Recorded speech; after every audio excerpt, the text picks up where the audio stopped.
tinawagan ko yung mga magulang ko. Sabi ko, Dad, Mom, sundin niyo ako dito, iiyak lang ako.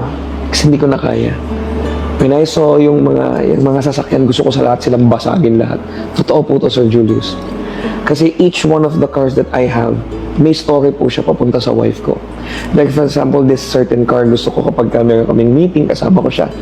This certain car, gusto ko pag pupunta kami ng Tagaytay, walang bubong, ganun. So, gusto ko talaga siyang basagin lahat. Ayoko nang ituloy itong bahay. Ano ako? Wala na ako sarili. If anything happens to my wife, susunod talaga ako. Yun na nasa utak ko that time. Parang wala nang halaga yung buhay ko pag wala yung asawa ko. That time, to be honest, Sir Julius, hindi ko alam kung paano ko sasabihin to. Mali. Pero hindi ko na maisip yung mga anak ko. Ang nasa isip ko lang asawa ko.